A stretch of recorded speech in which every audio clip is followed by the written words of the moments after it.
I'm Telly Mahoney, and I'm excited to welcome you to the Good Room. Today, we're thinking about the good performance venue in both academic and professional settings with Daisy Houang and Carl Krebs. Daisy is a senior project manager, and Carl's a design director, both at Davis Brody Bond, which is a Page company. So, Daisy and Carl, could you both please share with me your passion about creating performance venues in these civic buildings?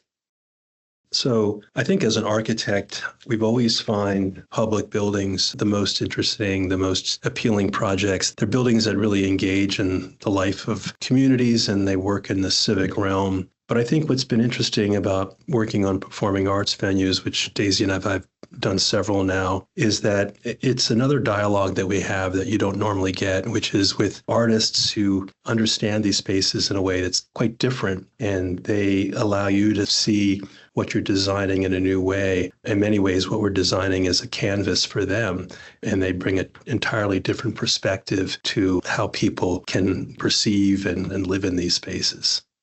So to elaborate on what Carl said, and I absolutely agree with his view on it, these performing arts spaces and spaces for the arts can just bring people so much joy. They also can bring a community together. And when you see the people that you have worked with build these spaces and actually use them, you can tell that they're very passionate about it. They're actually not only being in the space, but the space and all the components that we have created, they're actually being used as tools for what they love and enjoy in life. And to me, that's very fulfilling to design spaces like that. Both very beautifully described. So kind of looking at this topic broadly to start off, and then we'll narrow in, thinking about these facilities becoming community hubs and places for community engagement. How do you think about that space being a suitable representation of the community that it might live in or sit in? So I was thinking about that, and I think the way you start is you actually have to understand the institution, because it's the institution that's going to ultimately lead the engagement with the community, whether it's through their programming or their outreach. And so you really have to understand, who are they trying to reach? What are they trying to do? What is that mission? And that helps you understand a little bit more about, are you dealing with an underserved community where the feel and the character of the space needs to feel perhaps welcoming in a different way. So I think that really starts the whole process. And then the program and what you're actually building will in some degree reflect that mission. So for example, we were working for the Irish Arts Center, which is an institution that's designed to really promote the exchange of all kinds of artistic endeavors from Ireland to the United States, but they're also very interested in it being an active facilitator of arts interchange and catalysts. So they're constantly thinking about way of doing workshops or bringing in different artists to collaborate together. But for them, they said in the very beginning that hospitality was going to be an essential part of that experience. And so it was very important that the sort of opening experience of that place was not box office, but it was actually a cafe, a hub, a gathering space, a space that could even be used for performance. And the front of the building, was plenty of glass and opening and accessibility. So people might come in just to use the cafe or to hang out, and certainly to hang out after the show, which happens all the time. So that was really their vision. And once we could work with something like that, that really became critical in terms of how we organized the building, where we put things, how much emphasis we placed on the prominence of some features of the project. There's so much opportunity with these public facilities in terms of connecting to the community. It's just a question of really making it consistent and supportive of what that institution's values are.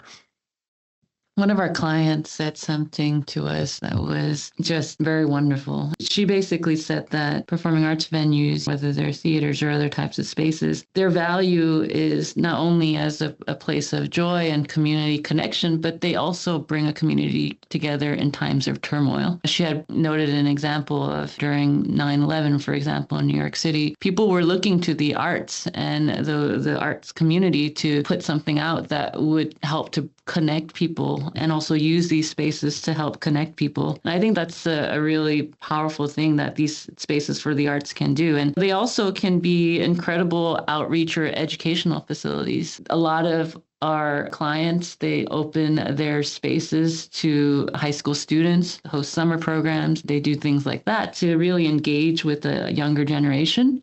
The arts and that type of training is really training you to creatively solve problems. It's not just about expression, but you're using a process or iteration or different kinds of creative skills that you've developed to really try to solve problems. And by these spaces opening up to the community, you have the potential also to start to connect people in the arts with people who might not be in the arts, such as scientists or business people, or, all sorts of different types of disciplines and people with different types of focus. And that's when you get those moments of real creativity and collaboration, when you start to bring people together that have very differing views, but in some way can connect in these spaces and start to solve some real problems. Sometimes the arts can kind of speak to you in a way that words can't. And it reminds me, I was reading a New York Times article about Perlman, and they had mentioned that the site could be a contributing factor to this neighborhood becoming a living, breathing neighborhood again, and that could be the greatest memorial of all, which I thought was a really beautiful spin on the impact of community and arts programs. I want to also just transition towards the audience engagement. So when you're in the audience actually watching a performance, how might the design help create a connection between the audience and the performance? We think about a lot of different aspects when we design that audience experience. The first part is understanding why they are coming into the space. And when they come into the space, the actual performance or the stage part of it looks different. The house lights are on, the architecture is very apparent. You can see the color of the seats. There are just certain components of when you enter into a venue that is about that architectural factor, the design. But when someone then makes it to their seat and the performance has started, it's a totally different environment, right? It's about the production, and the architecture then falls to the sidelines, essentially. And I think for me in designing these spaces, it's understanding the different experiences that an audience member might experience in the space at these different moments was actually really quite enlightening and makes these spaces very unique than other spaces. There's this sort of progression through the space. It's almost a little bit like a museum, right? An exhibit design. You're sort of designing immersive experience that is guiding people through different parts of the space. Yeah, I would say, just to add to that, the part of the experience that we actually have possibly the greatest control is that sense of arrival and everything that happens to up until that moment that you're sort of in the performance venue. And it's a pretty, I think, important part of that experience, because first thing you're doing is, whether you're getting out of your car, you're coming off of a street, you're leaving the world behind and you're going to be entering this sort of magical or transformative experience. And what you are doing initially is you're just trying to make that transition, whether it's away from the sound, the light, the busyness, you're going into a different world. And to bridge there, I think, you're obviously very focused on the scale and the character of those spaces that take you into the theater. But at the same time, you're also trying to create a sense of anticipation, excitement, the delight that, is part of that architecture. And I think in some ways we can do that through sectional excitement. Like, you come in, you have multiple stories or overlooks or views. And that's actually something that's very interesting, because it does often build to the idea of the venue itself, which is typically often a multi-height space with balconies or catwalks. So you're finding ways to extend that encounter into the sort of public realm. And then, of course, recognizing that after the performance, you're potentially affected in some way. And then you're released into an environment back that brings you to the city. It's always been the unique part of its character, is that these Broadway theaters have very little lobby space. When you're finished with your show, you're just sort of like thrust out onto the street in a very sort of jarring, but very New York-y kind of way. But I think, we have the opportunity to think about how you leave a space or how you linger in a space. And I think those are great opportunities for architecture, in addition to that challenge of creating a space that's both has character and authenticity, but is also, in some degrees, that canvas for the artist. Yeah, and I think also going back to some of our discussions about community and community engagement and allowing for people to feel like they're part of a larger picture. I think that's also the importance of that, theater environment and some of those spill out spaces that are either in the theater or outside of the theaters. It's going to these performances or experiences and feeling like you're experiencing it with your fellow people. And I think that is also an extremely powerful thing for us as designers to think about. Where are those people spilling out? How do they enter? How do they then engage with their fellow audience members to really make people feel connected? Thinking of this idea of feeling close to that performance, do you find that there's a trade-off between intimacy when you have the larger scale performance venue? Are there still opportunities to make somebody feel immersed, even if they're the farthest seat at the large facility? There are challenges there, and it's hard to describe. It's sort of an art, but sometimes the use of a balcony can actually take a larger venue and create a more intimate character or feel to a space. And so a lot of times that section and those sight lines can be altered or manipulated in the design to preserve that. I mean, it's a pretty common refrain from our clients that intimacy is a priority. It often also affects the kinds of venues that you are doing. So if you want a musical theater venue or something specifically for orchestral work, then you really are resigning yourself to a different kind of space and volume than you would be for theater. So those two don't necessarily always marry so well. I also think the idea of space and volume and intimacy is not purely an audience consideration. So what we've also heard is that, the size and scale and intimacy of that audience chamber also affects the performer. If you're someone on stage performing your art, having a large voluminous space where there might not be that many audience members watching you do it can also be a bit off-putting. So that's also important to consider it on those different sides of how space and scale can affect people who use the space. It even expands into even the technical staff. If you design a space that's overly complicated or involves too many moving parts or too less moving parts or, things like that, that can also affect the way that those technical folks are also using the space. So there's just a lot of different factors to consider when we're talking about size and scale and intimacy and all those factors. I think related to this topic of intimacy in space and the audience engagement is the ability for these performance venues to transform and be reconfigured to fit the needs of a particular performance. And off of that, I'm curious, how do you optimize these transitions between stage formats and venue organization? Well, I think Perlman is an example that takes some of the tools or the devices that we see typically in all kinds of theaters and just employs them on a mammoth scale. So it takes really three things. One are the idea of a stage lift, which are very common in almost all performing arts spaces. It allows you to lift and extend the edge of a stage. It allows you to lower or create an orchestra pit. But at the Perlman Center, the entire sort of stage floor consists of these movable platforms, which allow you to adapt the steepness of a rake. It allows you to create rings or horseshoes or even theater in the round. All of these configurations are programmed into the sizes and layout of these lifts. That obviously is a challenge only because it's being done such a large scale. But then that's combined with the idea of a retractable wall. And so at Perlman, we have these pairs of guillotine walls that are enormous walls that go up into a ceiling space and can descend and compartmentalize a space into not only three theaters, but with sound and light locks. So it's a series of pairs of doors. And these all have to be acoustic separation so that you can have two performances going on in adjacent spaces. They have to meet all the fire codes. And so once again, that combined now with the floor lifts creates this ability to shape different sizes venues with different configurations of the floor plan. And then the last tool is not as typically used, so there are some precedents, and it was the idea of I'll call them balconies that are portable. They're really stage towers or seating towers. They have 3 levels and they can roll around on wheels and be connected to an existing balconies to either extend the balcony, to create a wrap or a horseshoe for a balcony, or to even ring an entire space and create a theater in the round. Even though they're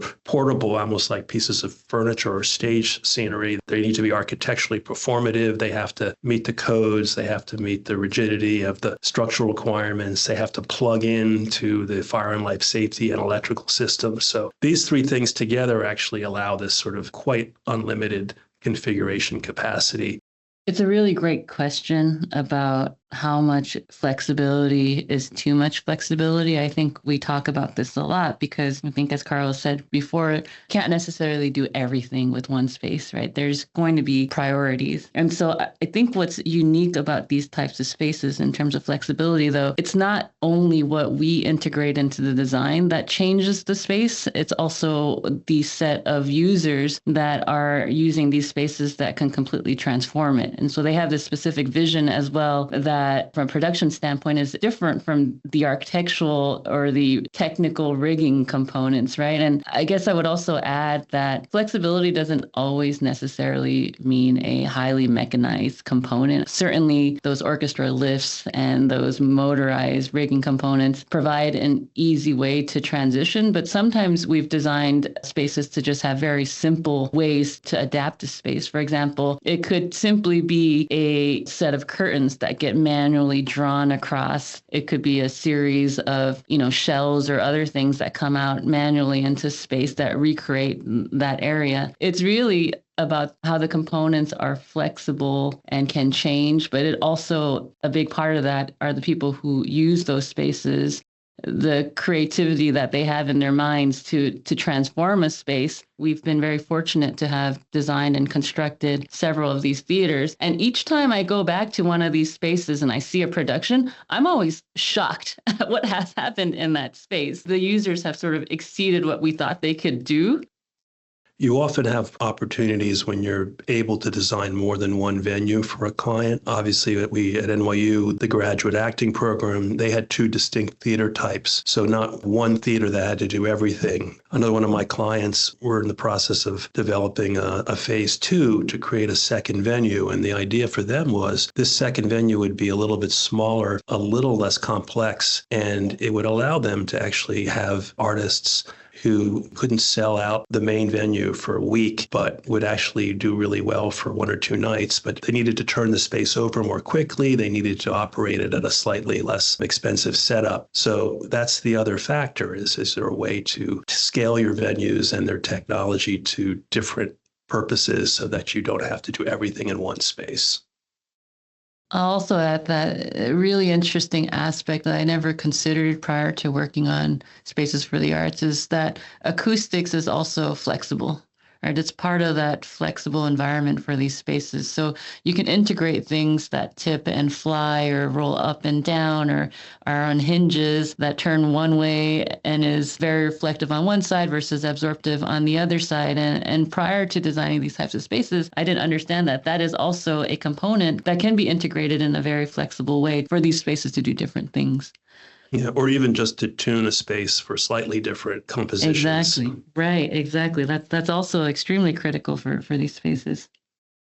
So I think acoustics is so vital that there's not a single venue that we design that we don't have an expert acoustician as a key member of the team early on. And that the selection of that acoustician often depends on the primary use of the space, and their impact is sort of throughout the project, not only at the sort of the scale of the overall shape and form of the building, but a lot in terms of the secondary detailing that helps establish the profiles of the interior room, as well as the absorptive or reflective qualities of those surfaces. So it's really a dialogue or an interaction, collaboration between us I would also point out that in addition to just the acoustic quality of the finish in the room itself, you alluded to sort of isolation, which is the other big challenge in many of these venues, is that we're working very early on with our structural engineers because the key first step for success is an isolated environment. So that often means that the venue is a separate box within a box that's not actually connected physically to structure that would transmit noise. We were building the Polson Center on top, really almost adjacent to a New York City subway. That was a huge initial effort before we could even begin to think about the qualities of the interior surfaces. Right. And I think also importantly, these types of technical components, acoustics, rigging, audio, visual, they're so integrated into the spaces that they have to be thought of as part of the architecture. When we design these spaces, we don't just say, hey, there's the architecture, here's the AV, here's the theater rigging, here's the acoustics. We really, like Cara was saying at the beginning of the project, really look to these components as part of the architecture. And so that's why it's really critical for us to work early on with our experts and our consultants to really define these components so that they're integrated well. I think a perfect example, Daisy, is in the African Grove Theater. It's a theater that it's semi-flexible, but it's designed to be experienced a little bit like a traditional proscenium. And so we have wood-paneled walls, and integrated with those wood-paneled walls are a series of vertical pipe rails that are actually part of the aesthetic paneling sort of rhythm. And those are there to attach anything at any point if you need to in the future to clamp onto, but they're actually an aesthetic component of the interior finish because that was identified as sort of an important technical priority early in the design for the reasons you mentioned. That's exactly right. We sort of joked around with the client team that we worked on, that the concept for the space was technically sophisticated. And we do this a lot for a lot of our spaces. We have an orchestra rehearsal room in the Paulson Center that has a series of vertical slats that are on angled panels. And, when you first enter into this space, you think that it's really predominantly an architectural and aesthetic decision, but those panels have very specific acoustic purposes in terms of absorbing and reflecting different frequencies of sound in order to better tune the space. So there's absolutely things like that we think of that is not readily apparent to people who walk into that space that helps to make the space function technically well. Yeah, and Daisy, you had brought up rigging and lighting systems and back of house functions. I'm curious, how do you think of these technical and back of house needs in the design?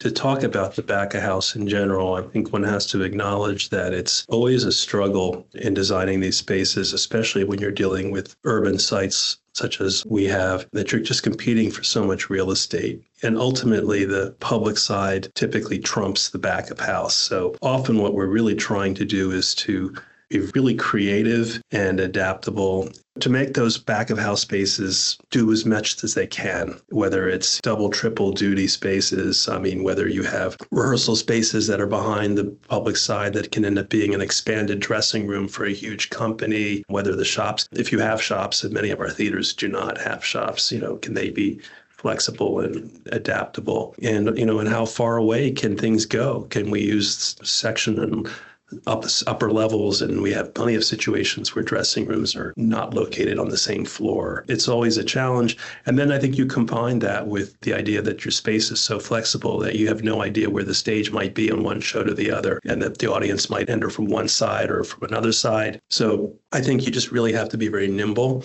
about how those spaces work. And also, rely, as Daisy alluded to, with a great dialogue with your client, because they're going to live in that space and they have a host of experiences, and they are always telling you about what they saw in some other theater and how that might give us a clue to solve a situation that we're dealing with.